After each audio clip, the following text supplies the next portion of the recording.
It is indeed my honor to welcome to the White House a great friend and a man of leadership, vision, courage, and strength, His Royal Highness Crown Prince Mohammed bin Salman of the Kingdom of Saudi Arabia. We've gotten to know each other well over the years, and he has become a true partner for peace and prosperity for our countries and for the world and for peace in the Middle East. This week, we're also signing exciting agreements on civil nuclear energy, critical minerals, and artificial intelligence. And as we announced in May, Saudi Arabia is also making an enormous commitment to building up its own defense capabilities with the largest arms purchase in history, nearly $142 billion worth of American military equipment and services. Tonight, I'm pleased to announce that we're taking our military cooperation to even greater heights by formally designating Saudi Arabia as a major non-NATO ally. I just want to thank you for being a very big part of it. Thank you very much. Thank you.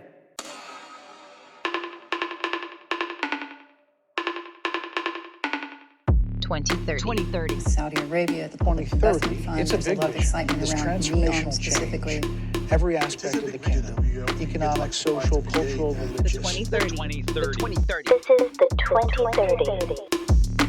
Yalla. This is the 2030 episode 65.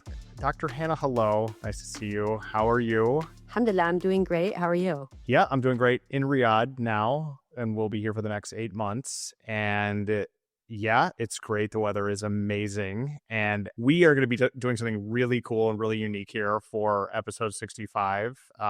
We have a very special program today to follow up, react, and look forward after the recent visit of His Royal Highness, the Crown Prince Mohammed bin Salman, and his sizable delegation of officials and business and cultural leaders to the United States. You may have heard about it in the news recently. We are going to cover it from all angles, and we'll lay out for listeners and viewers what we're going to do in a second. But the reason we're doing it today, catalyst, you might say, for this episode is our presenting sponsor for this program today. The 2030 is BECHTEL Saudi Arabia. And I think, Hannah, we talked before the show, there really is no better possible sponsor for an episode like this. BECHTEL has a truly unbelievable historic relationship with the Kingdom of Saudi Arabia. Many know that, some don't. They've been here for over 80 years, and today in 2025 are more than ever the doers here in Saudi Arabia, standing side by side with Saudi partners and visionaries to build the kingdom's most important infrastructure projects. Iconic projects, by the way, that we talk about on the show all the time: airports, Metro, Riyadh Metro, Jubail Industrial City, Trojena at Neom. The list goes on. And of course, they're still a U.S. company, which is awesome. Private family company, actually, not a publicly traded company.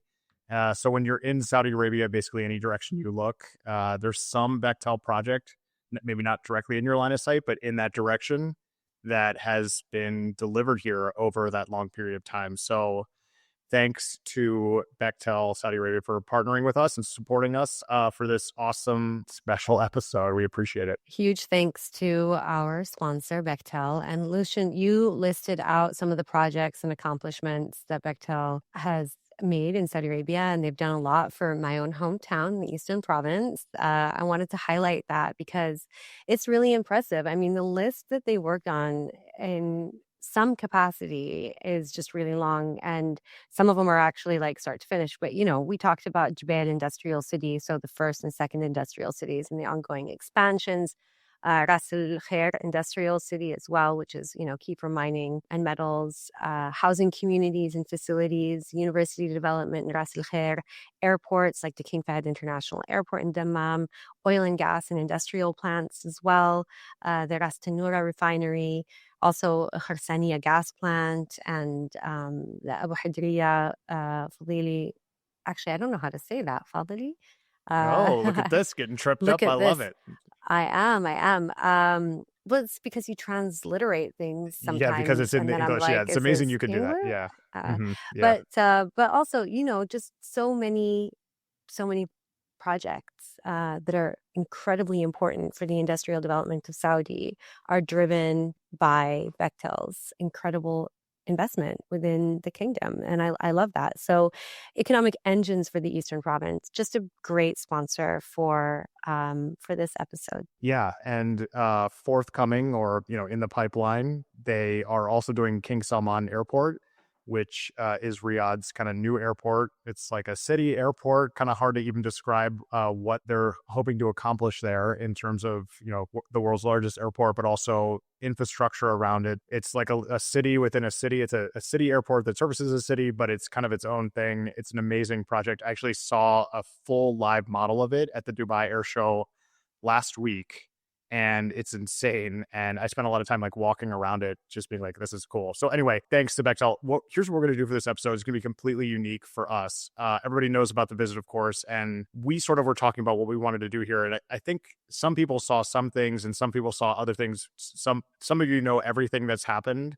And I think a lot of the listeners and viewers of this show, pretty much stayed attuned to every bit and piece of the news. But what we're going to do first is kind of run down everything that happened, give you kind of the executive summary overview of that. Then we will feature not one, not two, but three separate interviews, Dr. Hannah, for this episode, because we wanted to cast that wide net in terms of, reactions, but also looking forward with how things have changed and how things might be different.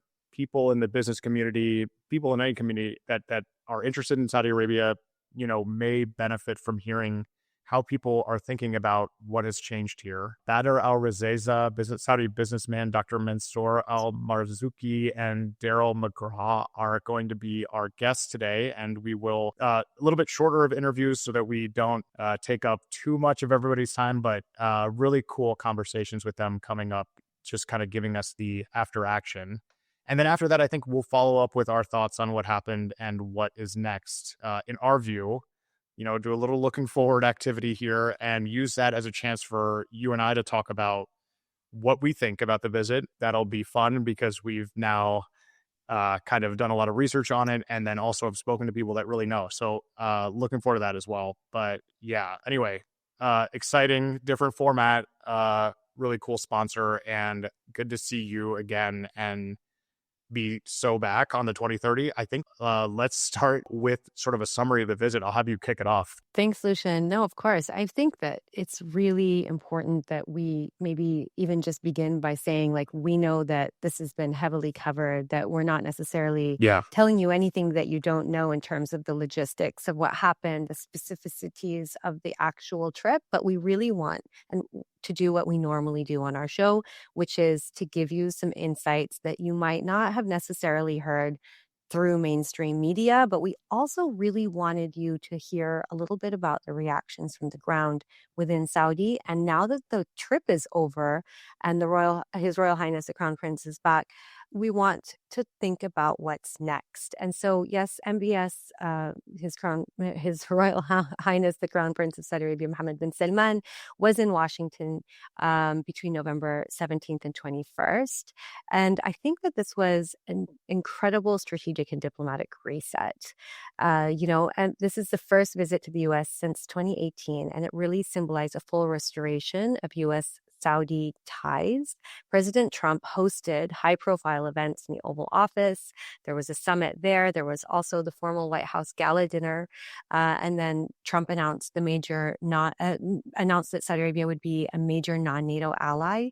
That's a new designation for the kingdom, and that's a real big elevation of military ties. That's huge. And then there were meetings, right? There were meetings with the Vice President, J.D. Vance, Secretary of State, Marco Rubio, senior officials. They all signaled wide-ranging bipartisan U.S. government engagement by being there.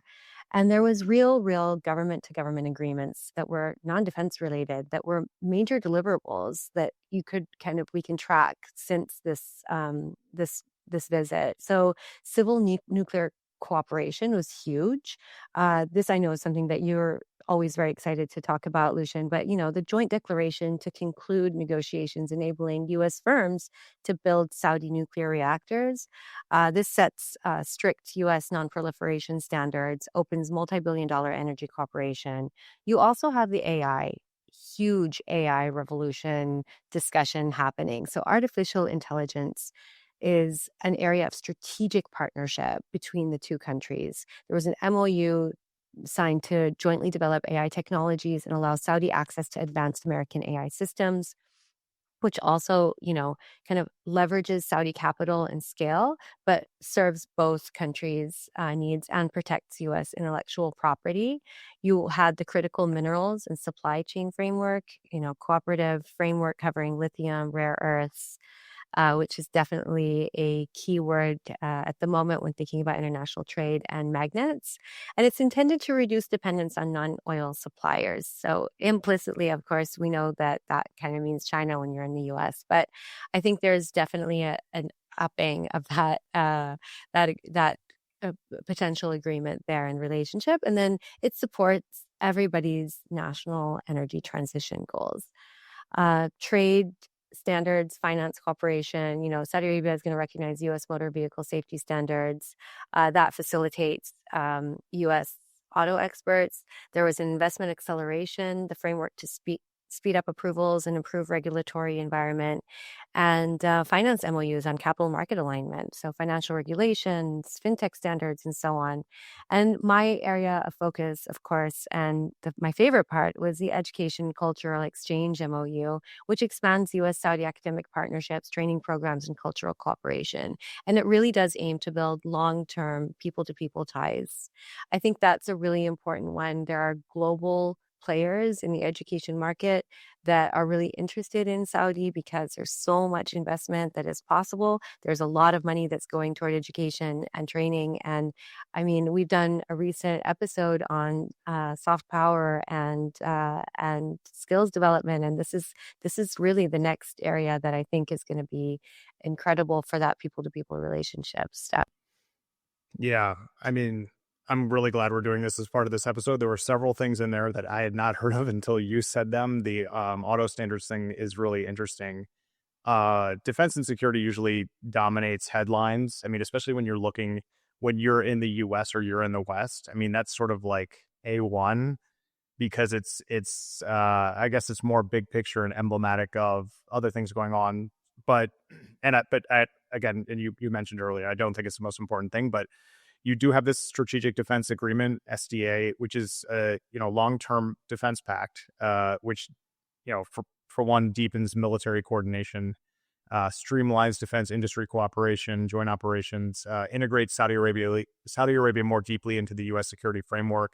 Huge, and then probably the biggest thing, maybe co-biggest thing, the major non-NATO ally status basically puts Saudi Arabia on the next echelon or level of alliance with the United States.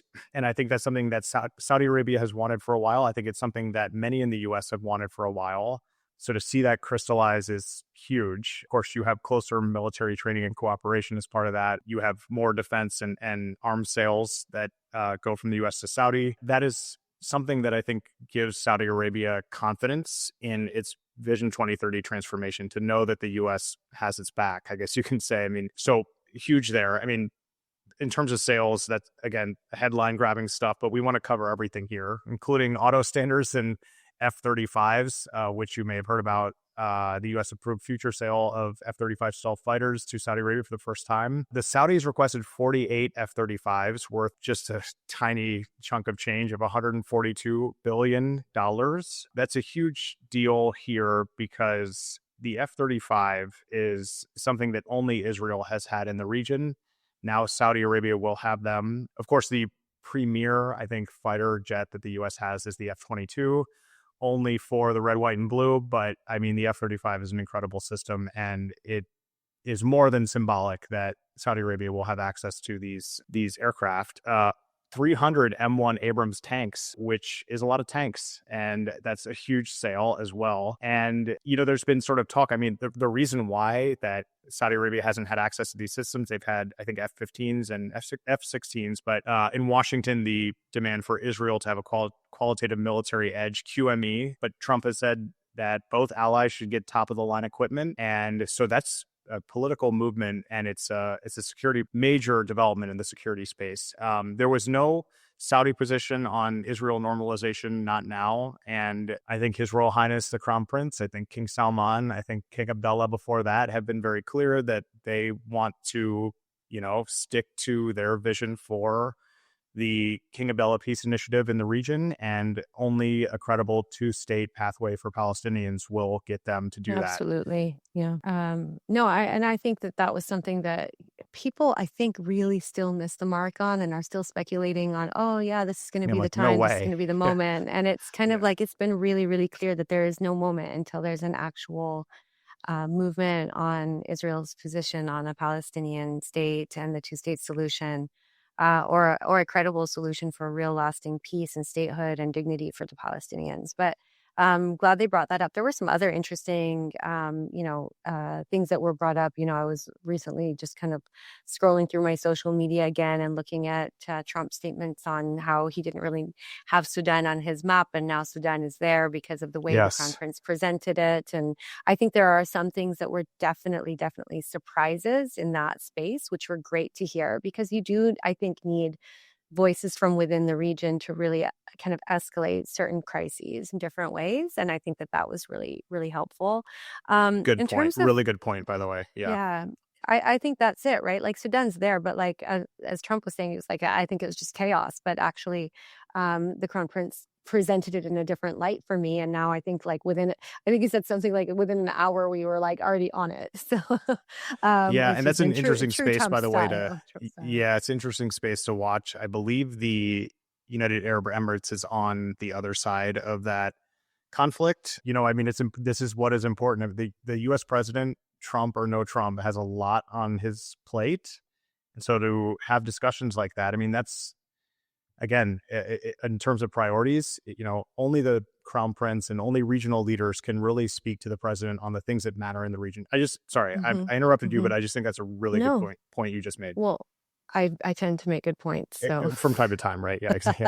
but I think the other thing is some of those economic outputs and economic outcomes from the sorry, not outputs, but outcomes from the visit. So, obviously we talked about this a little bit, the massive investment commitment. So, Saudi pledged to raise their commitment to $1 trillion invested in the US, which is up from $600 billion earlier in the year. And Only Trump $1 trillion?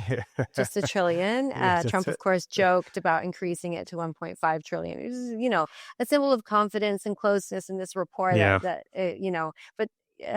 like Trump, he likes to be very casual very quickly, I think. But there you can do that in a setting where you have a good strong relationship, and also kind of that U.S. Saudi investment forum at the Kennedy Center on the 19th of November. He highlighted that's I think where he was also mentioning Sudan, but Trump highlighted $270 billion in commercial deals.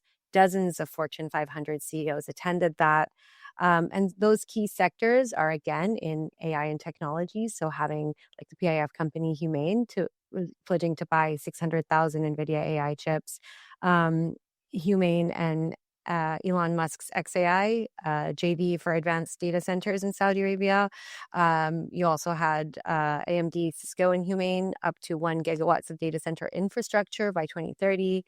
Again, we talked about critical minerals, so kind of looking at that rare earth refinery in Saudi with the Department of Defense and Ma'aden, this, kind of strengthening of non-China supply chain routes for strategic materials and energy and petrochemicals. We can't get away from that, which is really actually, it's still integral to the Saudi economy and the global economy, actually. So Aramco signed 17 MOUs worth $30 billion and potential value, with other deals in petrochemicals, liquid natural gas, manufacturing, and green energy.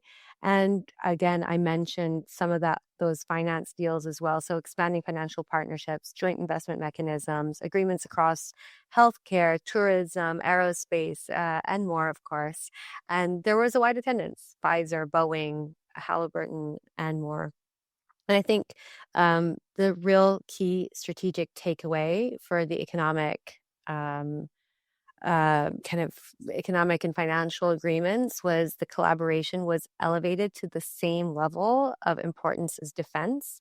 And it really does align Saudi's Vision 2030 with the U.S. economic and tech ecosystems. Yeah. Another really good point. Two in a row. And I mean, I guess you've had some good points built up and you just wanted to kind of release them all. First 65. No, I mean, that's a really good point.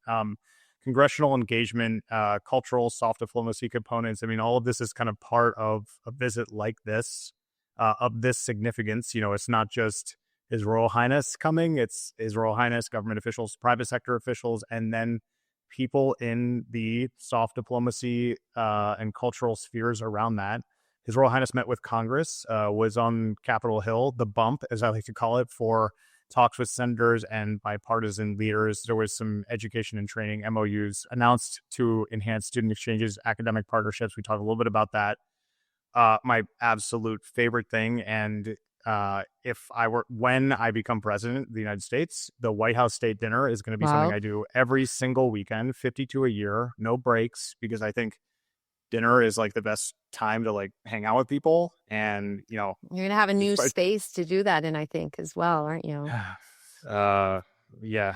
Okay. And there was a high profile White House State Dinner, a cultural bridge. And there was an emphasis generally on friendship, alliance, public goodwill. I mean, there was a lot of undertones here, and we're going to get to those undercurrents, if you will, that were, palpable from this visit. Social events reinforced the narrative of trust, modernization, partnership renewal, I think was kind of like a big theme. We're in now the first few days of the post-rebirth, rebirth, whatever kind of era. What does that mean, and how is it different? What are the opportunities as a result? Really well done, Dr. Hanna. You crushed that. With that, and I think the reason why we wanted to do that, because now we can kind of have a collective kind of baseline or foundation for these conversations with our guests. Well, I wanted to say one last thing before we dive into the interviews, which is just again to reiterate how, grateful we are to our sponsor. And one of the reasons why I'm really happy to have our sponsor, BECHTEL, is because I think it's really important to highlight some really enduring relationships between the US and Saudi. So you're looking at this as a reboot, a reset, a rebirth or whatever. But I think it's important to note that like the relationships have always been solid, and the relationship between Saudi and the US has always been solid. But during during the Biden administration, perhaps there was a different view on how things should go forward. There have been some issues that have happened.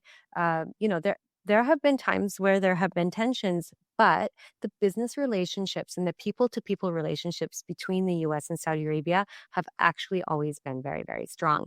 And if Bechtel's been operating in the kingdom for 80 years, I think that's a real strong indication that there are lasting relationships that can survive some of the bumpier times.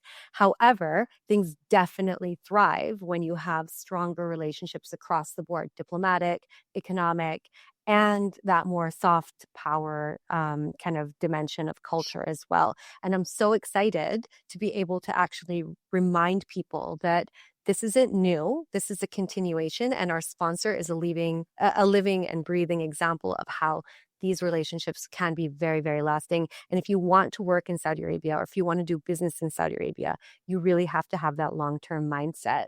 That's the only way. Everything in Saudi is about a long-term partnership, a real strong partnership, a genuine desire to come into the kingdom and be there for the long term, for the betterment of everybody. It's never about short wins within the kingdom. And I think that that's really important. And so if we want to think about like companies now looking at Saudi Arabia through a new light, I would say make sure that you're patient and that you build those personal relationships, because they're the cornerstone of any thriving relationship within Saudi. So make sure there's a level of trust that's established.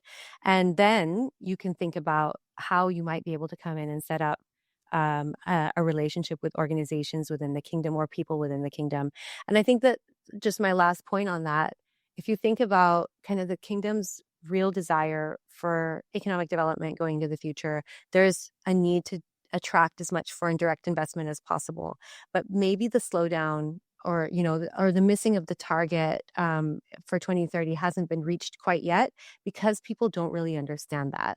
And so there are interested parties, but relationships will not necessarily transpire unless you come in with a genuine desire to be there for real. So I do think that the story of Bechtel is really important to tell. Yeah. Okay. We call that in hockey a hat trick. That's 3 for 3, Hannah. That's a really, really, really great point. Thank you for tying it all together. And I completely agree. I think a lot of people listening to this show are either doing business in Saudi Arabia now or want to do business in Saudi Arabia now. And if I were to share like 90 seconds of anything, I would share what you just said about that, about doing business in Saudi Arabia, building long-term relationships, being patient, understanding that it's a collaboration at its core. Really great point. And now I won't ruin it by adding any more to it. Let's get right to the interviews, and then we'll pick up after these interviews, sort of talking a little bit about the visit a little bit more from our perspectives, have a chat about it, and wrap up. So let's get to the interview segment. And yes, thank you again, BECHTEL, perfect sponsor for this.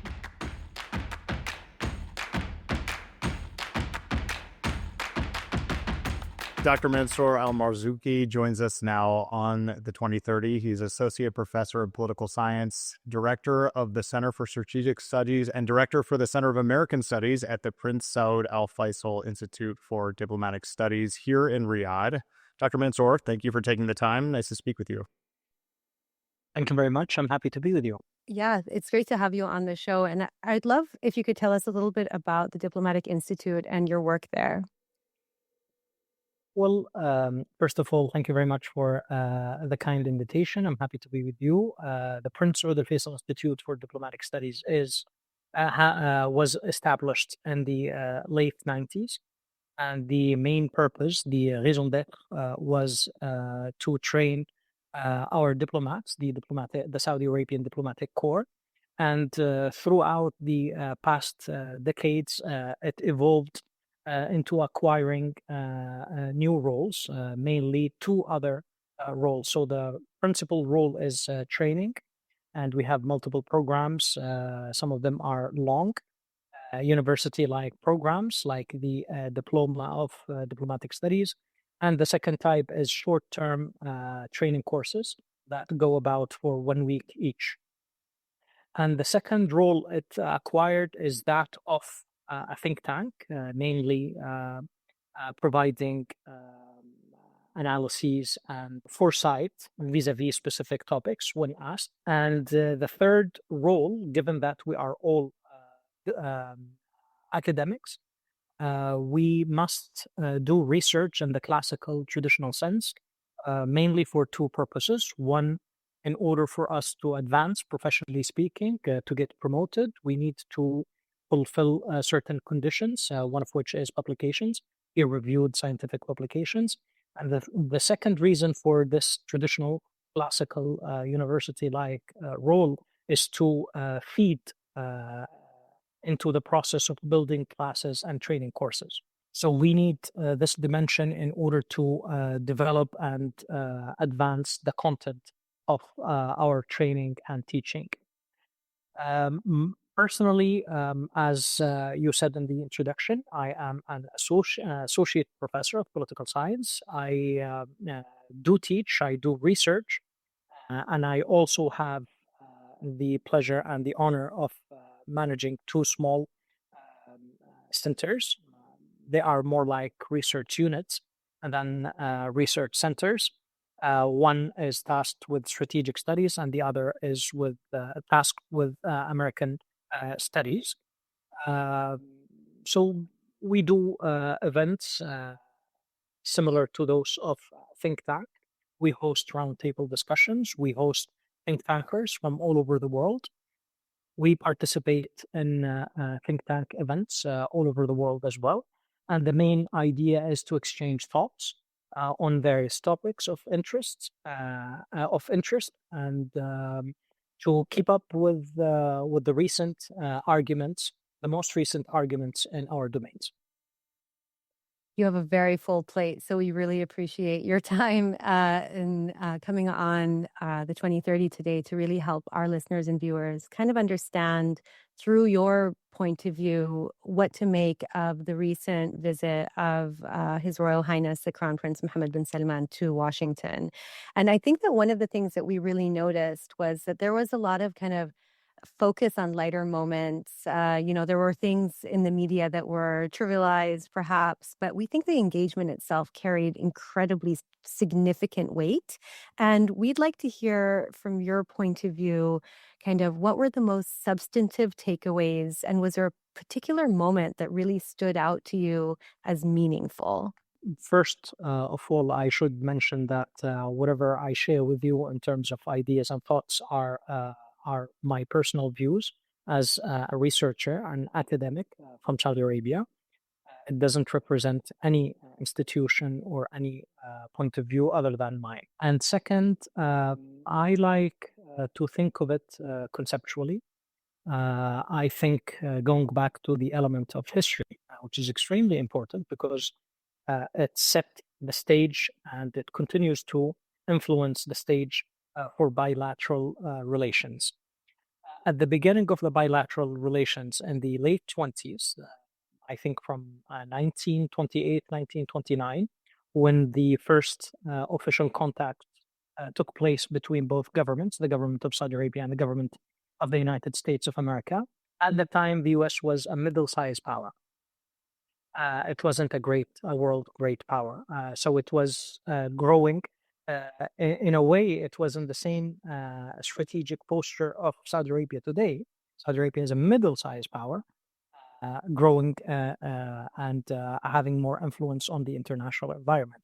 So at the time, the US wanted to secure a land passage for the upcoming, at that time, the upcoming world war.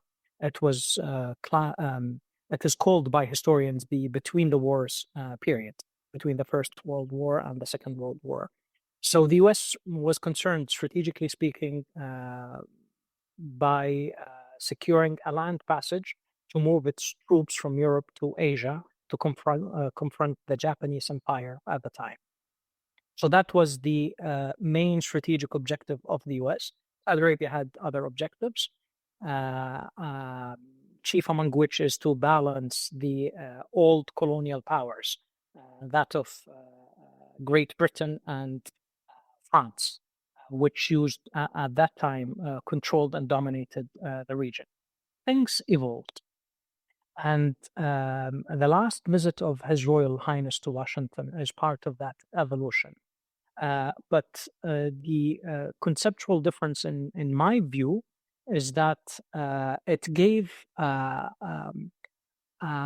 formal expression of processes that are in place, already in place. Namely, we don't have an alliance. People talk a lot about the two countries being allied. This is not accurate. There is a technical definition for what constitutes an alliance, and it doesn't apply to both relations. It is a strategic partnership. So the visit gave an expression, a conceptual expression of the existing framework of working. And it moved from geopolitics at the regional level into geoeconomics at the global level.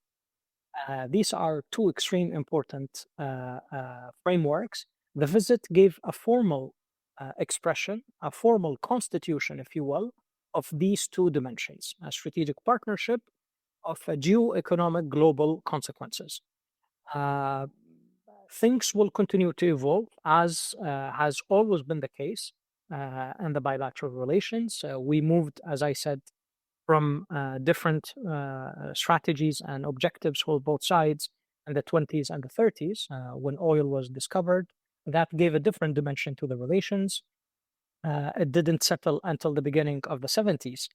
So you have a period of 35 plus years of negotiating the bilateral relationships. And it was until the US detached its currency from gold and needed the cover of Saudi Arabia that we started seeing much more stability in the frameworks of the bilateral relations.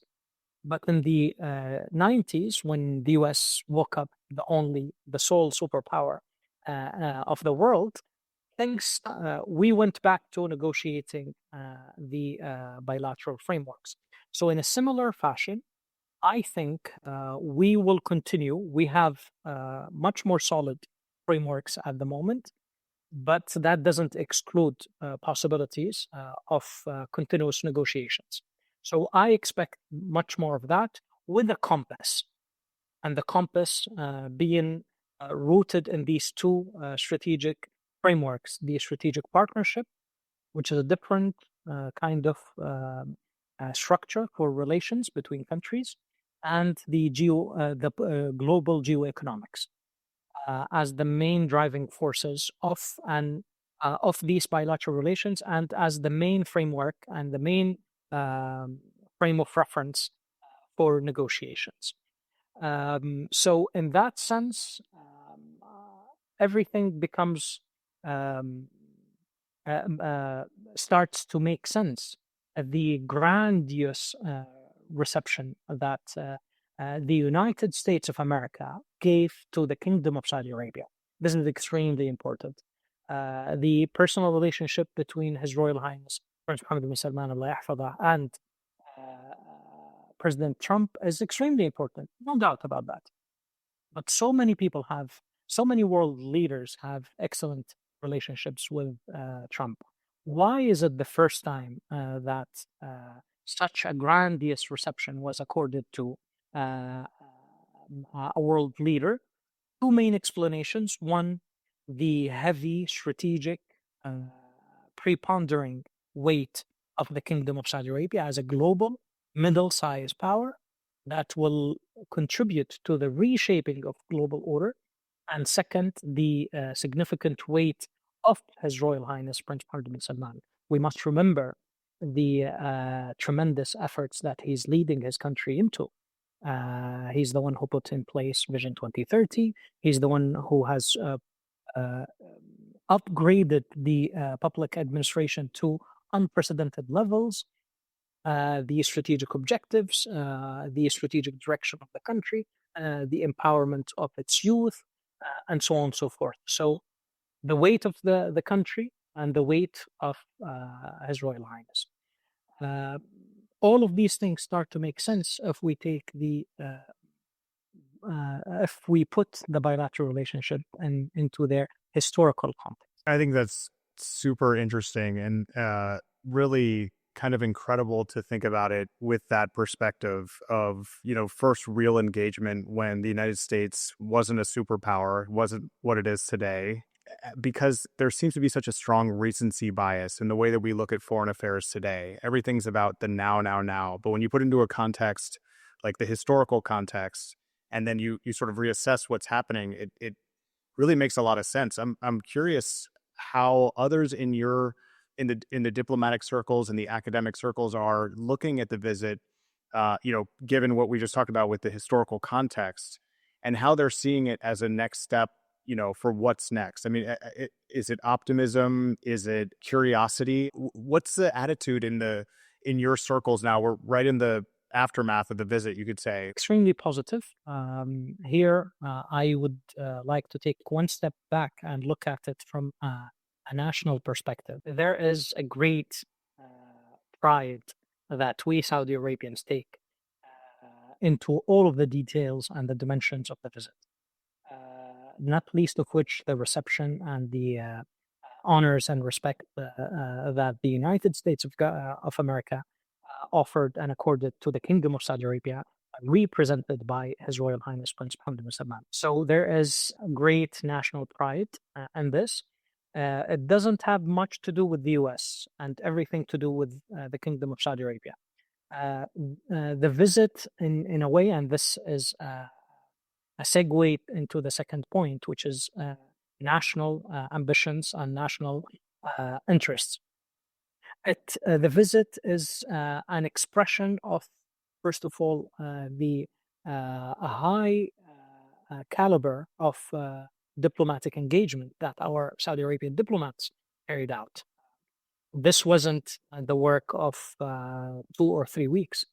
The preparations, the negotiations, the professional, dedicated work of different teams from different government institutions, different ministries.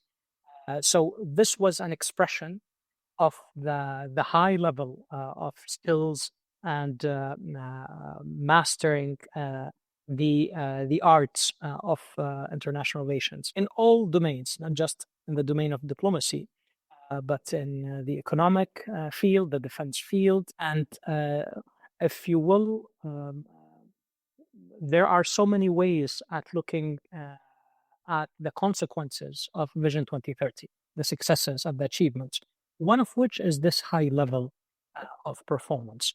So there's a high pride in this. There's a high pride in the assumption Saudi Arabia is assuming its place on world stage.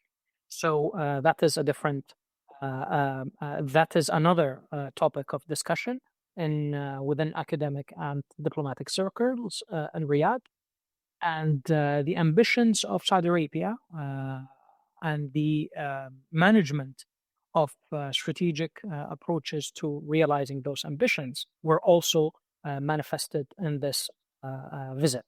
If you look at the level of agreements and engagements between the high-tech frontier technology sectors in Saudi Arabia with their counterparts in the US, you would see an area of success, and that is a main topic. It is necessary for the realization of the objectives of Vision 2030. It is extremely important in terms of developing and advancing the enlarging the Saudi Arabian economy, the level of integration with the different trends and sectors of world economy, and so on and so forth. So if you put all of these together, you would see, let's say, a national state of euphoria that are taking over debates about the visit. As I said in the beginning, it has almost nothing to do with the US and everything to do with Saudi Arabia. It's not because it was done with the US. The main reason for all of this and the national pride, the debates, is that it was done. It is extremely important because it was done by Saudi Arabia. No, and I think that contextualizing it again is really helpful for people who are watching it. And one of the things that we noticed that the Crown Prince really emphasized was that, you know, this partnership, especially some of the economic kind of promises and discussions that were taking place, were aligning with Saudi's own economic priorities rather than necessarily trying to serve anybody else's priorities. And I think that that was a really important point that was, I think, reiterated several times. From your vantage point, what do you think the key kind of national needs or objectives that are driving those national priorities are today? We have to look at the text of Vision 2030 and its main strategic objectives. One of which is a prosperous nation, a prosperous economy. And the name of the game of economic development worldwide is the integration of high-tech infrastructure and capacities. Data centers, research centers, localization of technical capacities, new technologies, biotech, robotics, all of what is termed as frontier technologies. So this is an extremely important dimension of Saudi Arabian Vision 2030, not just for economic development, but also for national security. And perhaps here it's a good moment to mention the three main foreign policy priorities that His Royal Highness Prince Mohammed bin Salman has put forth for the country: development, development, development, 3 times, and everything else is in service of development, including the geopolitical questions. So this is the main dimension of Saudi Arabian interests. And when you think about it, it's a question of options. Options are a question of cost. Saudi Arabia has, as a global middle-sized power, countries from the East and the West are competing for favors, are courting the favors of Saudi Arabia. And you can think of the 2 major summits that took place in Riyadh and Jeddah in 2022. In 2022, in July, President Biden came and there was a Saudi Arabian US summit, followed by a GCC US summit, followed by an Arab and Islamic US summit. A few months later, the Chinese president, Xi Jinping, came to Riyadh in December. And again, you have seen a Saudi Arabian Chinese summit, followed by a GCC Chinese summit, followed by an Arab and Islamic Chinese summit. Why the world is rushing to be welcomed in Saudi Arabia? This is an important question in the discussion. The main reason is that you have a handful of middle-sized global powers that can tip the balance in this or that direction. That's why the US is courting the favors of Saudi Arabia. That's why China is throwing its full weight behind the invitation of Saudi Arabia to join BRICS. There are different dimensions of the that can explain why the keen interest of Washington, not Donald Trump, the United States of America. There is a huge interest in trying to find a middle ground with Saudi Arabia. One main answer is that Saudi Arabia is among the handful countries that can tip the balance, either with or against one country or another. So the localization of capacities, frontier technologies, for example, are a question of cost, and countries, because of the geostrategic dimensions of world politics, countries are competing for reaching an agreement and arrangement with those influential global middle-sized powers: Saudi Arabia, India, Brazil, South Africa, and so on and so forth. So Saudi Arabia is mainly preoccupied by the level of technology, how fast we can integrate it and localize it, and to build national capacities, not to rely on outsourcing, but to nationally localize those capacities. And how much will that cost in terms of the material cost, in terms of time, and so on and so forth. So countries, major powers are rushing to Saudi Arabia to present their offers, one of which is the US. It so happened that the US has among the most cost-effective propositions in terms of technological tech transfer, building capacities, training, the level of integration between the private sector in Saudi Arabia and the private sector in the US is much higher than any strategic partner of Saudi Arabia all over the world. So for different reasons, it is a cost-effective approach to go with the American proposal. But we must never forget that the US is competing with its proposal with other countries, including China. And this is part of the puzzle. This visit is being talked about as a reset. Given the historical context and everything you just said, all of which we'd like to kind of pick apart, we don't really have time, so therefore you have to come back on the show. But given everything you said, reset sort of seems like an easy way out to describe this. It actually seems more like an advancement, like building on what was there over time. And I'm curious about your reaction to that. Would you characterize this as a reset? And then I guess part two of the question, I'm sorry, Hannah, but what does this mean for His Royal Highness the Crown Prince, this visit in this moment? Well, starting with the second part of your question,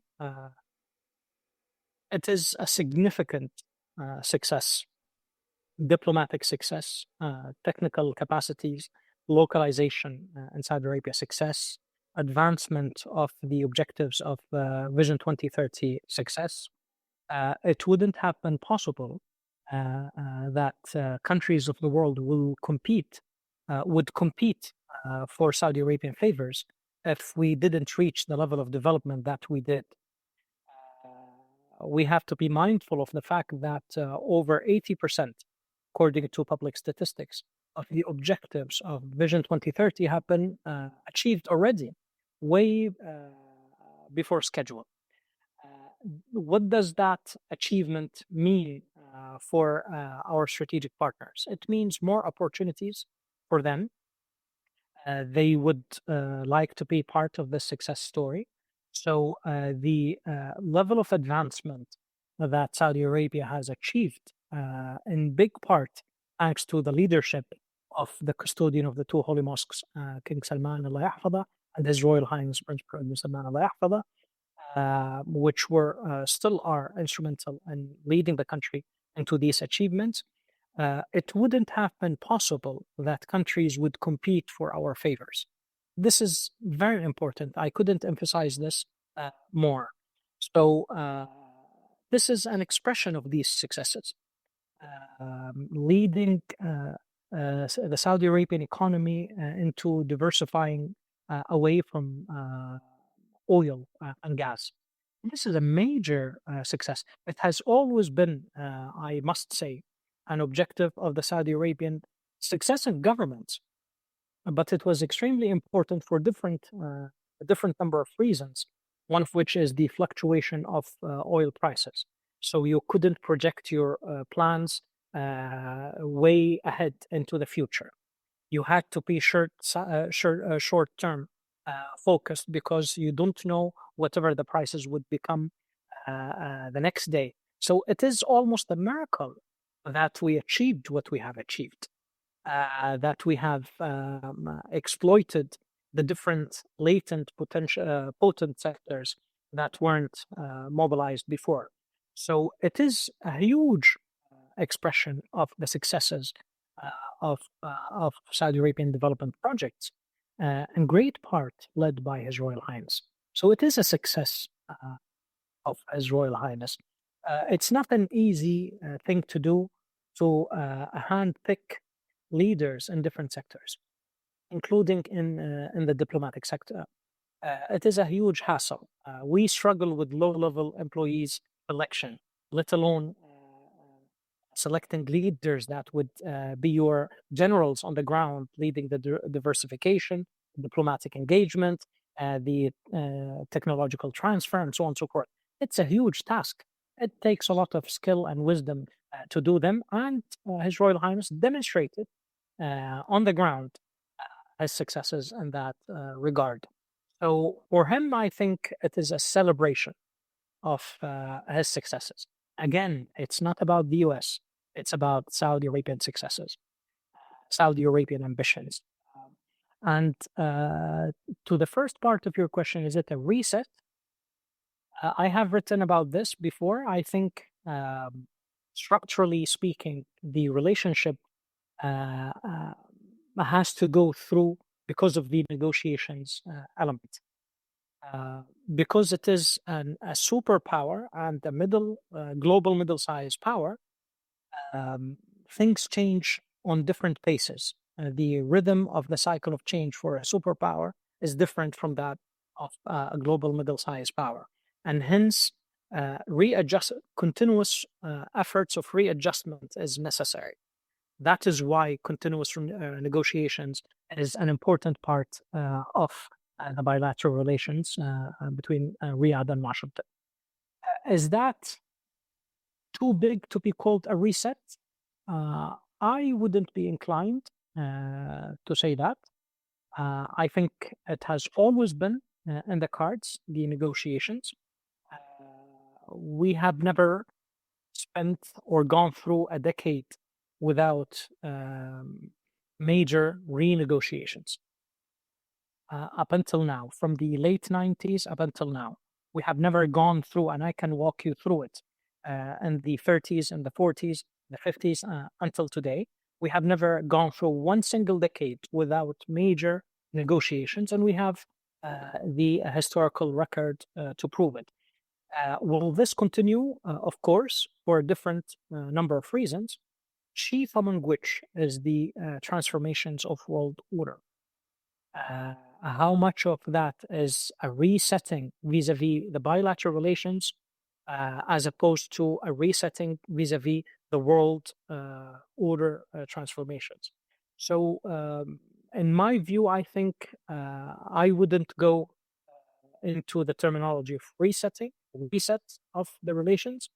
I think, as I said at the beginning, it's a formal expression of processes already in place and at work, and we will continue negotiations and renegotiations as things evolve. Dr. Mansour, you've given us so much to think about and really actually helped, I think, our listeners understand what exactly was taking place because, of course, the media decontextualizes and sensationalizes things that you see on the ground. But I do want to focus just in my last question a little bit on kind of you come back to this point a couple of times. This is about Saudi Arabia. It's not really about the visit to Washington. It's not really about, and I think that one of the things that I've noticed throughout my years of kind of, spending significant amount of my life in the US and speaking to people from the US all the time and now in the UK, people are so much more curious in a genuine way about what's happening in the kingdom versus in the past. I felt like there was a lot of me being defensive and really trying to rebuild a picture of Saudi Arabia from what I believed internally to be, a country of greatness where there is so much opportunity and so much transformation that's happened over a very short amount of time. But today, an even greater transformation has happened in just the 10 years since the launch of Vision 2030. And I feel like there is a sense of pride and real connection that Saudis have to their country that isn't always communicated well enough when you're looking from the outside in. And I wonder if you wanted to speak just to that last point a little bit before we close off today. The national pride and the attachment to our Yes. nation. Well, I'm a huge fan of poetry, and if you look at the philosophy, the theory of beauty, for example, you would see poetry at the top. And some of the philosophical explanations is that the idea exists without the material form, the existence of the material form. And you have architecture at the bottom because the idea is attached to a material existence of the form. As you can guess where I'm headed with this, and the Saudi Arabian civilization and culture, poetry is the highest form of art. And if you look at poetry, you would see major sacred topics, chief among which is the land. And the land is sacred. It's beyond the emotional attachment to just a nation state or just a country. It is part of our being. And we take great pride with the deep, humble, and profound respect for everyone else and everyone else's history and attachment to their countries and their cultures. But we take great pride in being, if you look at the past 14,000 years or so, this land has always been a cradle of civilizations and a bridge between civilizations. And you can, again, I can walk you throughout the text of Vision 2030 that gives an expression to this. If you look at the third level of Vision 2030 and the definition of the strategic depth of Saudi Arabia.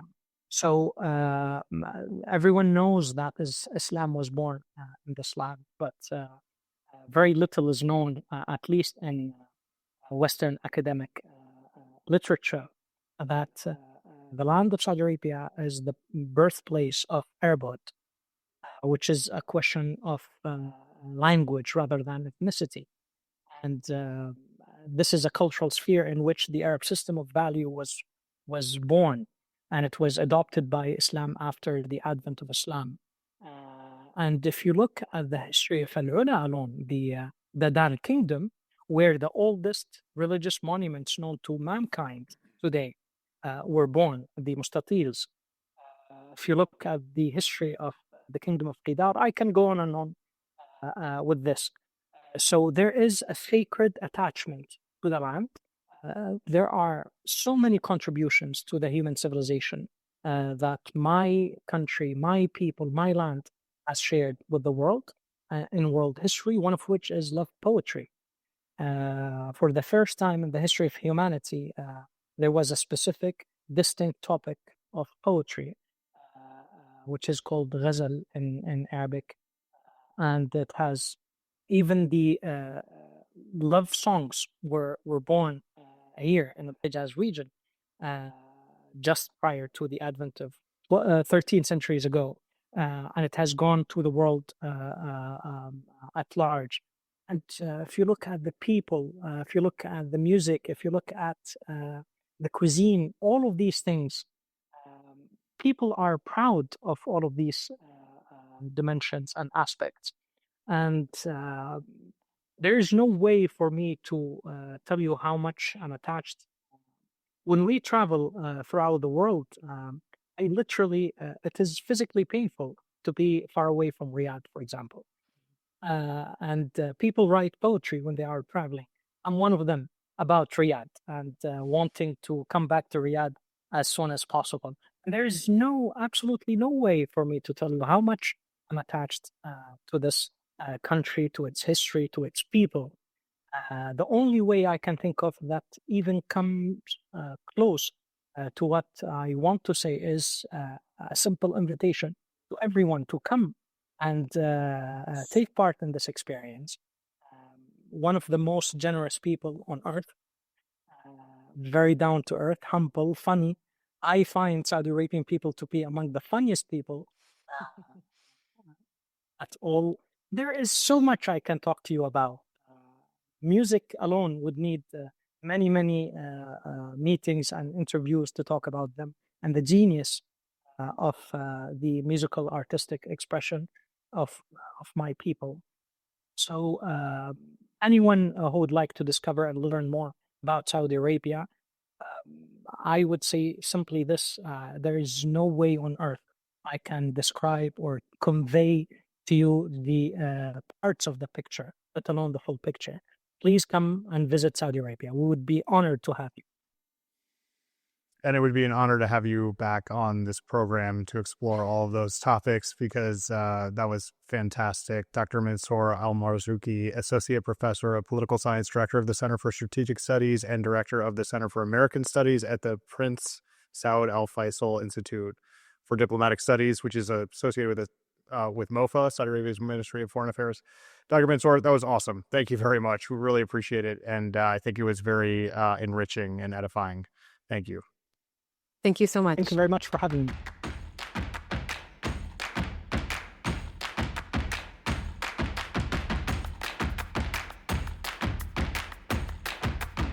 I think Dr. Mansour has really helped us just kind of situate the moment in history. And I love how incredibly articulate and seamless his interjections are. He can really tell a story. And just thank you to him for coming on and helping us tell this story. Yeah, 100%. He is welcome back. In fact, he is going to regret doing that conversation with us because we will be hounding him to come back on the show. And I think listeners and viewers will also be pushing us for that because he was fantastic. And I think one thing that really was great about that was he was so, I mean, like, I felt relaxed in a way, kind of talking with him. I don't know. Did you feel the same way? Just like kind of like hey, like, let's just like calm everything down. Let's talk about it. Let's take a wide lens, but not lose sight of the sort of little bits of progress that happened. Just really cool. So yeah, thanks. That was incredible, Dr. Mansour. So in the next phase of this show, I think what we're going to do is actually, we have 2 more interviews that are a little bit more kind of reactionary to the actual event itself in Washington earlier this month. So really thinking about, His Royal Highness Crown Prince Mohammed bin Salman coming to the United States in 2025 and what that means for Vision 2030 and the economy of Saudi Arabia and the relationship between the 2 countries moving forward, kind of from a more, I want to say, business, economic collaboration perspective. Yeah, and I think what we want to achieve with these conversations is the sort of using the moment we're in now and looking immediately forward at, how things are changing in the business environment and also the U.S.-Saudi relations environment from a B2B, but also G2G standpoint, which informs what the ecosystem is like for investment opportunities, business opportunities in Saudi Arabia. And business is maybe backbone is the wrong word, but I mean, the U.S. and Saudi Arabia have long had a diplomatic, political, security, but strong business relationship. And we're at a moment now in the history of the kingdom and the history of the United States where technology is accelerating so quickly, and decisions on partners, collaboration, tech transfer, these are issues that really will define the next economy for both nations in the coming decades. And so I think there's a lot we're going to get out of these conversations in terms of understanding where we are now and what the immediate and kind of near-term impact is. And I think that's something that our listeners and viewers really like with the show. So let's we'll start let's with get to it. let's start with Bader Alreziza, who is a Saudi businessman, CEO of a family company, but also chairman of the Sharqiya Chamber, the Eastern Province Chamber of Commerce, and chairman of Al-Qadisiyah Sports Club. So really excited to have Bader's views. He has a lot of insight. He's also, former chairman, I believe, was it chairman of Uqal, but still, an active angel investor, he has a very, very, I want to say, really close finger on the pulse, understanding what's happening within the business space across the kingdom. So really excited to have Bader on. Yeah, he's one of those guys where before the conversation, we were like, hey, your LinkedIn is like a tome. It is so long. And all of these are like active positions you're holding. He's like, yeah, we'll just use the ones that are most relevant to this conversation. And so, but he's really cool. And this is a really good conversation with him. So yeah, Eastern Province guy too. So, all of those ties are relevant. And I think that's the thing that makes his perspective so incredibly important. And again, I really hope that our listeners and viewers see the kind of the perspective from the ground through his interjection. That's what we do here at the 2030. Let's get to it. Let's get to it. Bader Alreziza is a Saudi businessman and CEO of the family business, chairman of Al-Qadisiyah Club and the Al-Sharqiya Chamber of Commerce, joining us on the 2030 to talk reactions and looking forward on the recent visit by His Royal Highness, the Crown Prince of the United States. Bader, what's up? Thanks for joining us. Thank you, Darshan. Thank you, Anna. It's a pleasure to be your guest. Thank you for the invite, actually. We're very happy to have you on the show, and we really want our listeners and viewers to benefit from your perspective on the recent visit from His Royal Highness the Crown Prince to Washington. There's been a lot of media coverage. There's been a lot of memes. There's been a lot of things circulating on social media. And we thought that this public attention kind of focused on lighter moments, but the engagement itself carried such significant weight and was a very, very important visit in our point of view. And I think the Crown Prince really conveyed a clear purpose and a lot of statesmanship. So can you tell us kind of how you felt about the visit in general from your perspective? What were some of the more substantive takeaways? Well, definitely, Anna. The visit was a significant one. We've all seen the media coverage, as you mentioned. We've seen also the Saudi U.S. Businessman Council meetings. It was all positive. It was all about the economy and the trade between both countries, the investment the Saudi government is doing, and also the U.S. investments in Saudi. It's a very long relationship, actually. It's historical. But definitely, this means a lot for us in the business sector. That we're still moving forward. We have very strong allies, and honestly, it's all about the economy. At the end of the day, it's all about the trade and the economy and all of these things. So it is very positive. The feedback we got as a business community was also very positive, and I think we're enjoying a very healthy relationship. Yeah, it's kind of refreshing after the visit to really see the U.S.-Saudi economic side develop and kind of become its, build on the building blocks that are really working between the two sides. I'm wondering, just to build on what you said at the end of your answer there, what are people saying in business circles, and what are the conversations taking place around your orbit, as it were, about the visit, and what's the attitude, I guess, is that people are feeling about the visit?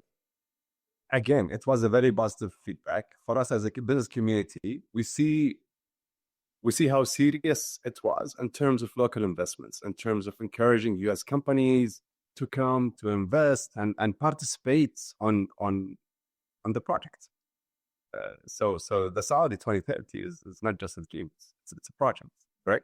It has so many elements to it: local content, development of Saudi, labor, and we're a very youth population. So we have a long way to go, actually, in terms of development skills. And also we have very ambitious plans with all of these projects, with all of these commitments that we have, the World Cup, the Expo, and you name it. So I think we have very positive economical cycles coming ahead, and it does require investments and partnership with the US and others as well. But definitely the US has a very strong, let's say, appetite to invest in these projects. So you're involved at a kind of the business level from multiple perspectives, kind of from established companies, from giga projects, but also to startups. So can you tell us a little bit about where the excitement might be and what industries are really kind of thinking this is great for the next phase of what's going to happen in terms of economic development? Yeah, of course. And the startup, it's all about the ecosystem. So startups and family businesses are really what's the proper structure of the Saudi economy. Actually, almost 80+% of the businesses in Saudi are family owned. And if you come to think about it, all of these family owned, they were a startup in one day. That started very small. In fact, yesterday, only in the Sharqiya Chamber of Commerce, we commissioned the Riyadh exhibition, which is the young businessmen and women exhibition for startups. So we do a lot to encourage startups. Personally, I invest in startups as well, and definitely the ecosystem. There is a lot of opportunities from the US that Saudi family offices and funds are investing on it, and it's vice versa. We see now also a good move from US entrepreneurs coming to Riyadh. I've seen that coming to doing some research projects with cows. So the relationship is not only about honestly selling commodities or no, it's more than that, honestly. And even at the Sharqiya Chamber, we do receive a lot of business delegation from everywhere. The US is one of the most active, actually. So we have a delegation coming mid-December, actually, from the US. Usually, given that we are in the Eastern Province, so our core businesses are definitely oil and gas, energy related, logistics, and maybe now a bit of tourism as well. So this is where we focus at, and this is what we try to encourage, knowing that this is our strength in the Eastern Province.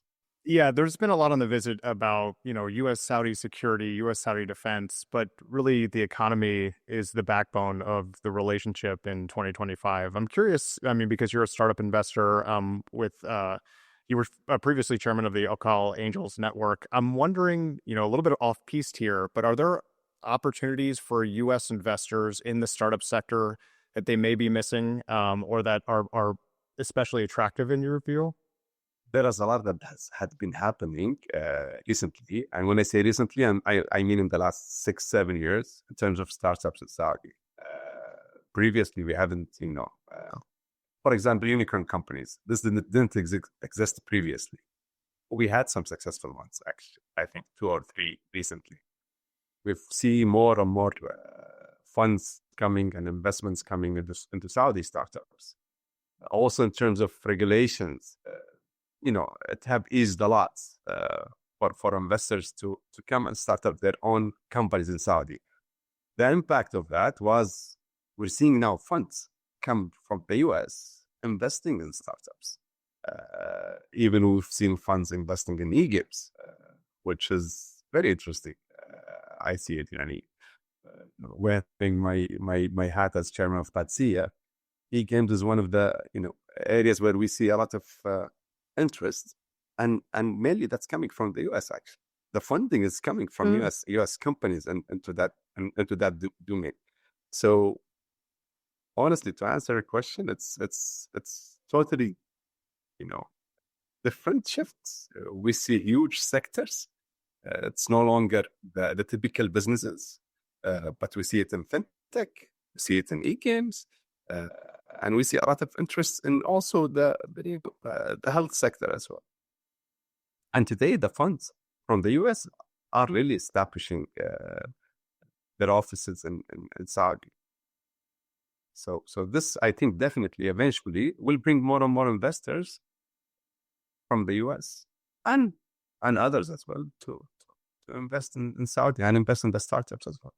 Yeah, one of the things that we hear a lot of people say that come from outside Saudi and when they're commenting is just about the energy and the excitement that exists within the kingdom. And I think that really sets the scene for investors that are coming in. Like, this isn't just a place where you might find an opportunity, but this is a place where people are excited about opportunities. So can you tell us a little bit more about kind of why there's so much excitement and what your read is on that energy? If I do my deep dive into that, honestly, it's one positivity.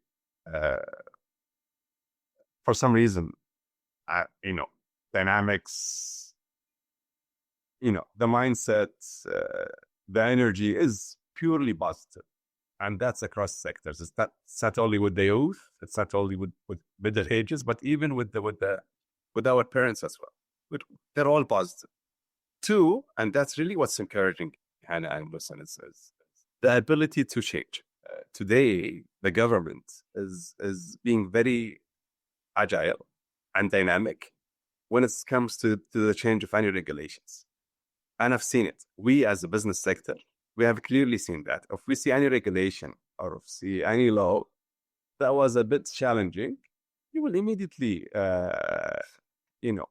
escalate that to the center of government. They'll look into it, and you will see a change on the bylaws and the regulation ASAP. So this is really helpful. This is really very helpful. Are you also seeing that kind of agility from the government, from PIF, from various entities on decision making when it comes to priorities, right? I mean, I think there's been a lot of talk about PIF having a new strategy coming up that will adjust some priorities as part of that. I mean, is that your feeling that they are also being agile across the board, not just for regulations, but for let's focus on the stuff that's really working and maybe try some new things? And is that kind of your sense as a businessman? Definitely. The PIF, maybe I cannot comment a lot because I'm maybe not really not, familiar okay, with what's happening there in specific. But the government, wearing the hat as the chamber, as a Shaqiyya chamber, and also the Federation of Saudi Chambers as well, we can feel that. In fact, unfortunately, it's historically, we used to say the private sector is what's driving the economy in Saudi. The private sector is leading in terms of changes and how quick we can move and the ability to compete. Today, it's not the case. Today, we're trying to catch up with the government, honestly. And the government's really ahead of us when it comes to being active and also, if I may, I'll comment about the PIF. It's their appetite for risk. The appetite for risk with the PIF companies and their projects is way much higher than what the private sector can manage or handle. And I think that's an advantage because it does complement both the private sector and semi-governmental or controlled companies. So that's really very healthy and does support the economic sector as well. I mean, I think we see that, and it's quite clear, which is also very exciting when you're thinking about the next phases. I have one more question, I think, before I'll let Lucian wrap up. But just, I think we've talked about it a little bit, but from your perspective, what are the kind of key national needs that you see today that are really going to be the focus of the next phase of economic development? I mean, His Royal Highness really emphasized that from, partnerships with the U.S. are serving Saudi. It really is about our needs, and hopefully then that combined and kind of collective partnership will support global economy, the global economic development and other opportunities as well. But really, it's about what we need in Saudi. So how would you define that? Honestly, the key word for me here is local content, honestly. So what do we need to localize? And I think definitely defense sector, although I'm not the expert, I don't know a lot about it, but definitely there is a huge opportunities. And within that sector, that's on the long term. Also, health and education, I think there is good opportunities when it comes to training, educational academies, and so on. I think there is a good opportunities. But if I do a bit of a zoom in on the quick needs we have, definitely it's related to tourism. That's a sector that we need to really double down on it and invest. We've seen some projects that are really very attractive. A few weeks ago, I was in Riyadh, and it's the first time, honestly, I stayed there in one of the new hotels there. It was really amazing. And even me as a Saudi, going to these places, you feel proud. You enjoy being there in these places. So imagine if you're hosting friends from abroad on one of these historical sites, a very nice hotel. So definitely tourism. I think tourism today is which we need to double down on it. Second is definitely logistics. So giving all of the investments that are happening, given also the projects that we're having. So we have the expo, we have, as I mentioned before, the World Cup, and we're expecting more and more visitors to come. So we need very strong logistical backbone, not only our airports, but even in terms of trade and commercials and so on. And for us, I think still our core business comes to crude oil. So we need to invest in downstreams of how we can benefit from these resources, actually. So definitely these are the main three sectors that I think we need to focus at within the short term, for sure. Yeah, I'm glad you mentioned tourism, because that's one of those things that is working, right? I mean, they're kind of surpassing numbers that they've set for themselves ahead of schedule. And it seems, and Dr. Hannah and I have talked about it a lot on the show, but, now it's time to kind of expand out you started with certain areas on tourism and expanding out to new destinations that maybe people haven't seen yet. If people come to Riyadh for the first time for, an event or a trade show, next time they can go to the Eastern Province or Al-Ula or, Jeddah. It seems like there's more opportunity there to kind of chew on for the government. Definitely, there's more opportunities. There's more destinations, and I'll tell you a personal story shortly. But Al-Ula is a great destination. Red Sea, it's winter now in Europe, yet Red Sea is fantastic now to visit. Actually, Riyadh is also amazing, and heading to Riyadh now in Saudi, it's the school holiday actually. So I have my kids, 4 kids. Historically, during a short holiday, we would go spend some time out with the kids abroad, out of kingdom. Believe it or not, 3 weeks ago, my wife was asking the kids, what shall we do? Shall we do this or go to Riyadh? And definitely one of my kids says, definitely it's Riyadh. I want to go Riyadh, visit my cousin, and I want to spend my holidays there. And now my family is in Riyadh, actually, spending their school holidays there. So even internally, within the locals, no, we want to spend our time locally, honestly. We want to discover Saudi. Historically, this was not the case, honestly.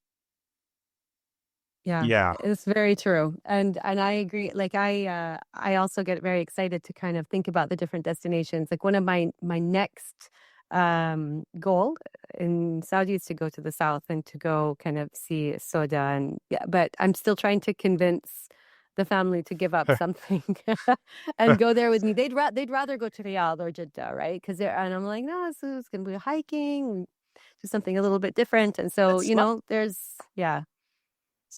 Hassa is nice also. Hassa is amazing. I remember we spent some of the good times in Hassa as well. The opportunities, the activities, Ula, Hayl. Actually, Hayl is one of my best acts. Really? I really enjoyed Hayl. Wallah, seriously, I enjoyed Hayl. And I think part of that is maybe because it was untold story, so the Mm. expectation was really low. Plus, the hospitality of the people was amazing. So Hail was, in my top list actually. Good to know. All right. My list is getting longer. Yeah, you put a travel list out there for us, Bader Alreziza, Okay, good. Saudi businessman. Thank you so much for the time and your insights on the visit and joining us today. Really appreciate it. Yes, Sure. thank you so so much. much. Thank you. Listen, thank you, Anna. I really appreciate it. Thank you so much.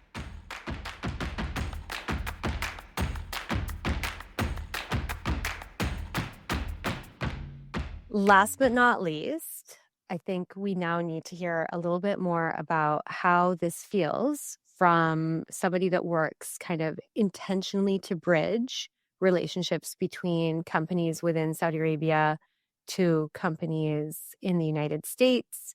So really excited to welcome Daryl McGraw, who is the chairman of the American Chambers in Riyadh, American Chamber of Commerce in Riyadh, AmCham. And I think Daryl is going to really help us kind of just think about, how a lot of people in the United States are thinking about this moment.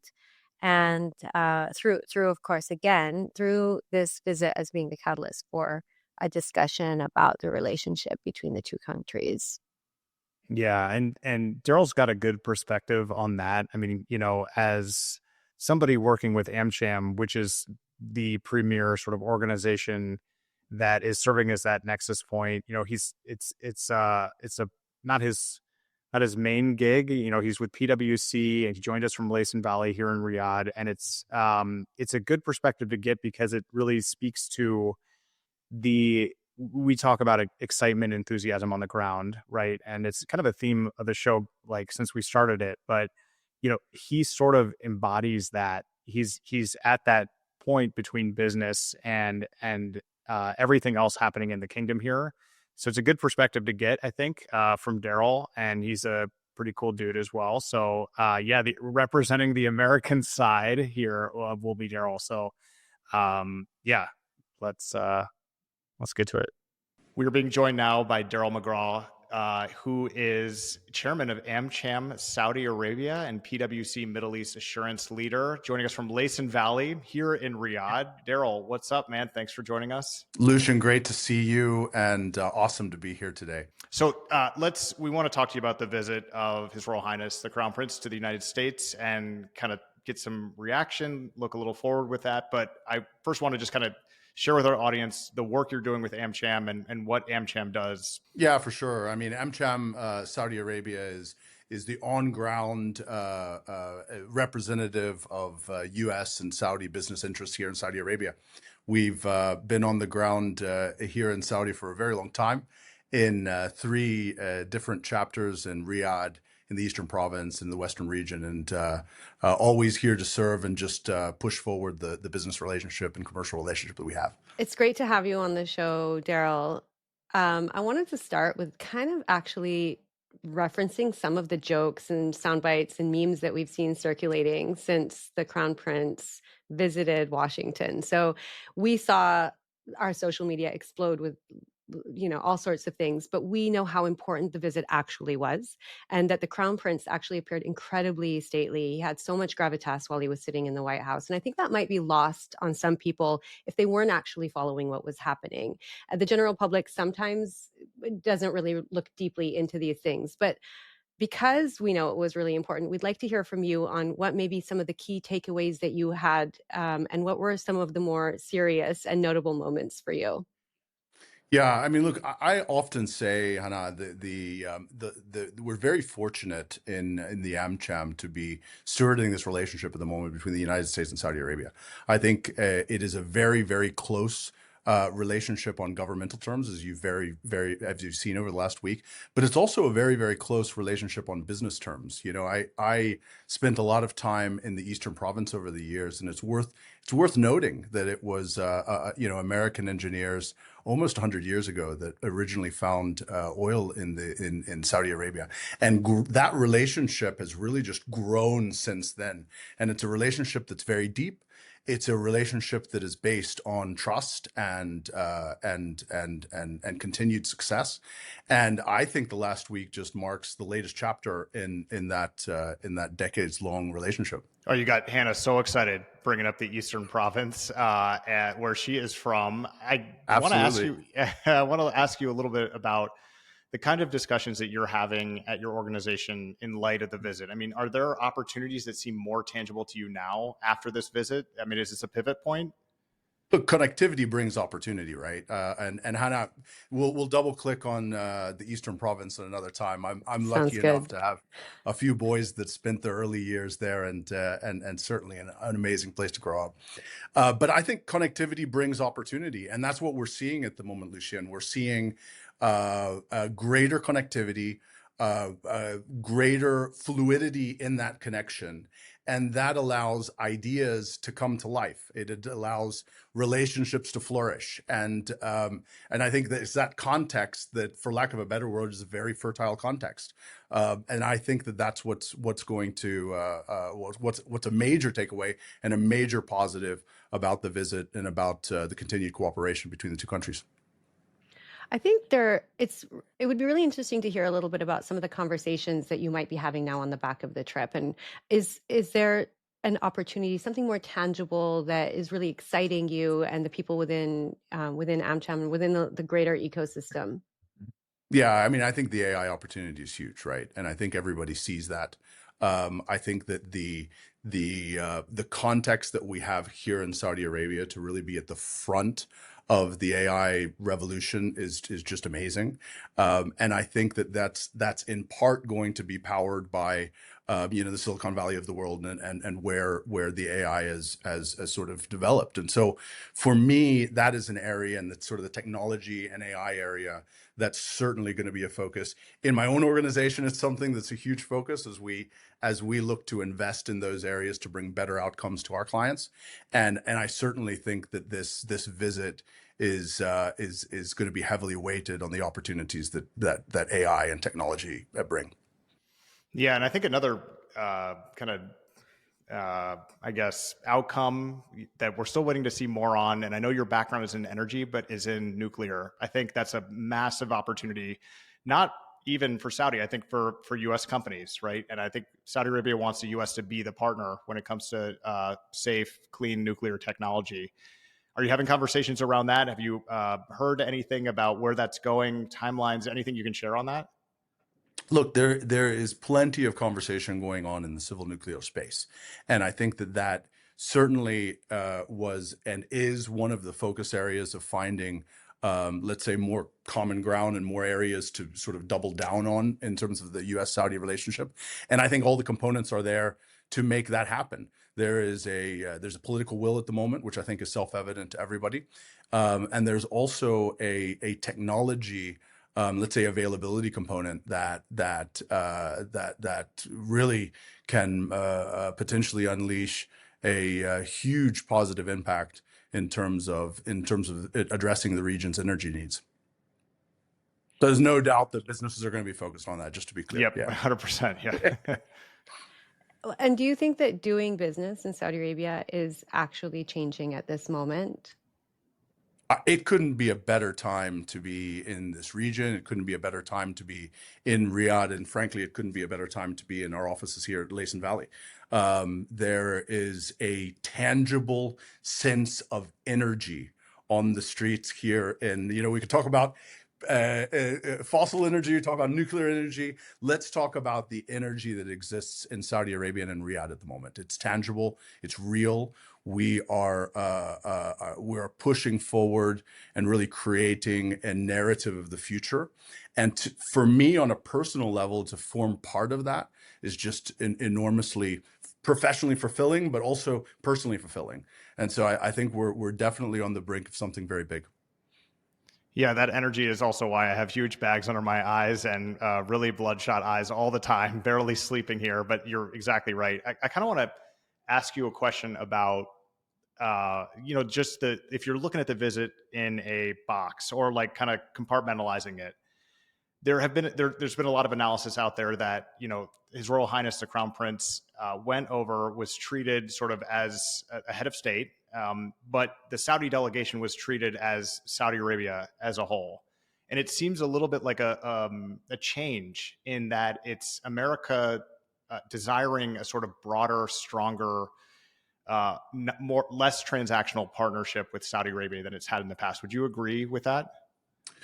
Look, what I would agree with, or what I would say on that, is that this is a country that looks to, and a people that look to form long-term relationships with trusted and stable partners. Okay. And frankly, I think that that's a positive trait in society. I think it's a positive trait in individuals. The more that we can think about what our relationships look like over time and how to develop those relationships so that they're sustainable for both parties is a good thing. All right. So for me to hear that the Saudi delegation was well received is music to my ears. And what I would say to the receivers of that delegation is this is not about transactions. This is about creating a long-term partner that Saudi Arabia has been for many years for the United States, just to be clear, but maybe bring that even to the next level in terms of where we go forward. Yeah, I mean, I think that it was really interesting to hear about kind of the Crown Prince's pushback a little bit to some of the questions that were posed to him in the Oval Office, and thinking that, the investments really do serve Saudi's economic needs. So from your point of view, what are some of those economic needs, and how have they maybe shifted over the course of your experience working within the country?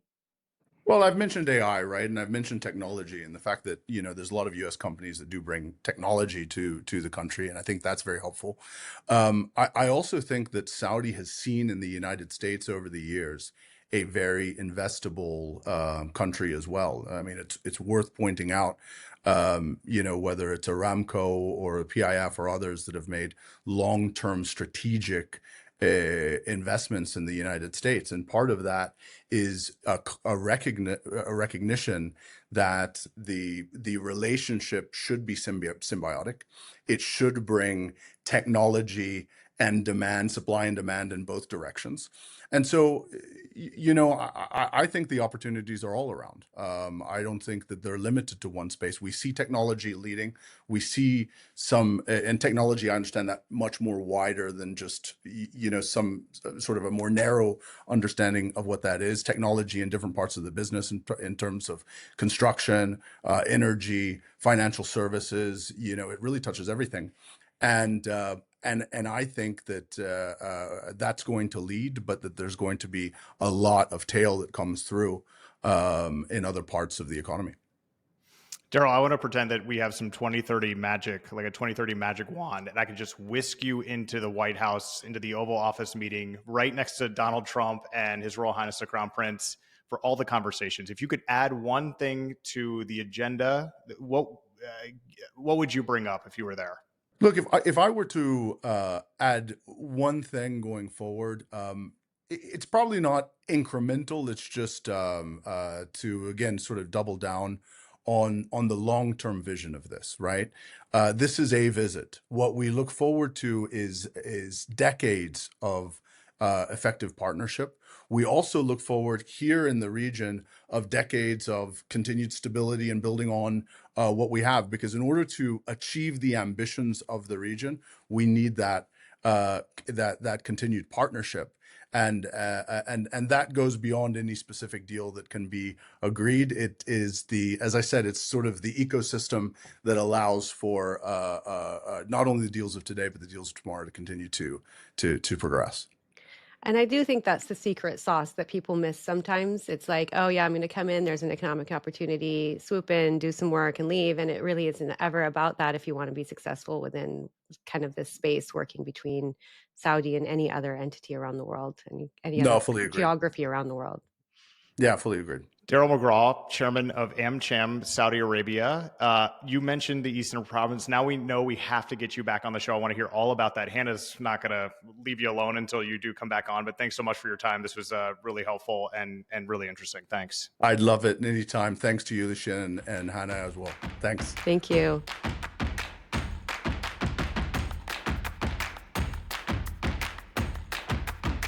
Okay, I think we've spoken a lot. We've heard a lot of perspectives. I think it's really been a great show. This is kind of a cool format, a little bit different from what we normally do.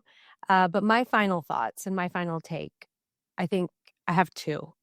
The first one, I'm going to kind of rewind to what we said in the very beginning, which is there's been a lot online about this. I've seen some hilarious memes about things that happened, but I've also seen some posts that have made me incredibly proud and helped me understand, like, really from the point of like what people were reposting on their own social media really helps me understand what really matters to Saudis. And so there's one image shot from inside the White House of President Trump like ushering the Crown Prince into the White House, kind of an after you gesture.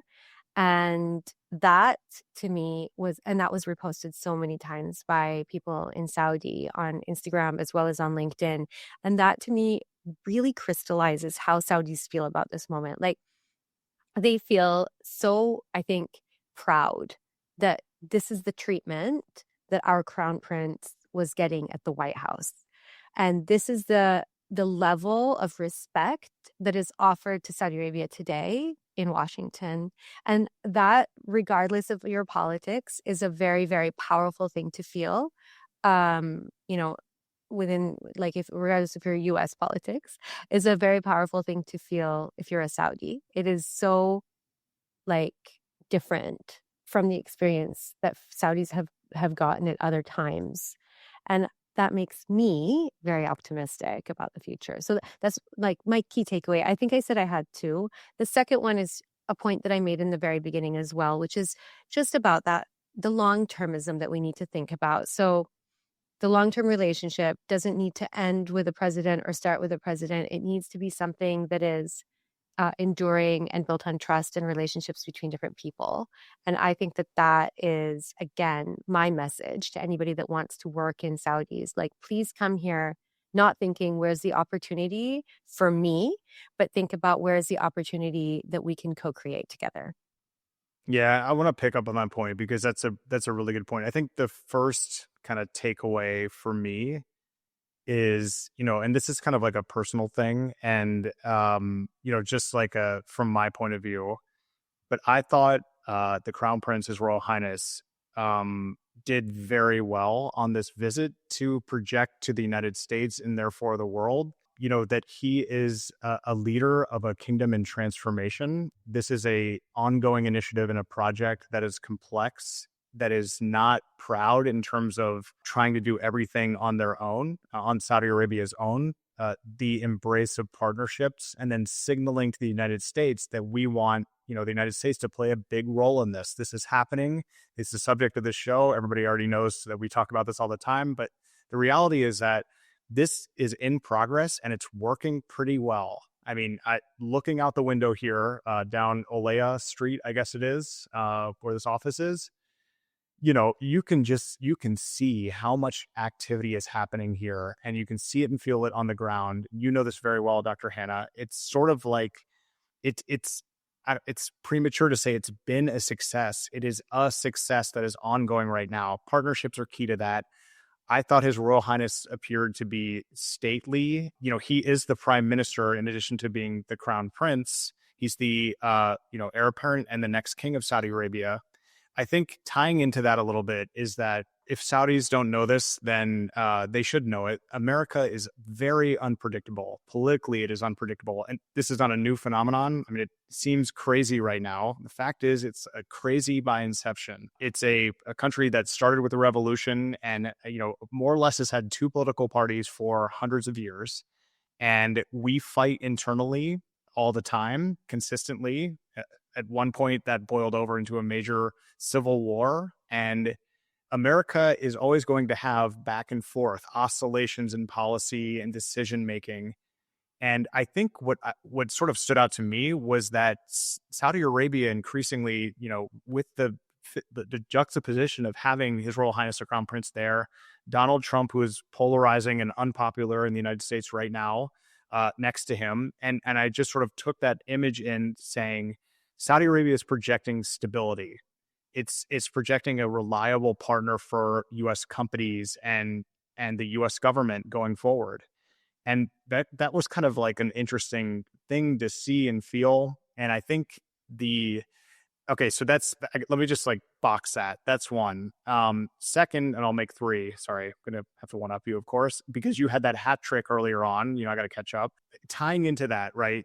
Defense, Saudi Arabia has options when it comes to defense, but what it's interested in, I think, is having that reliable partnership in the United States. And I think more or less you could look at what happened with the visit, and Saudi Arabia walked away with, a lot to be proud of and be excited about.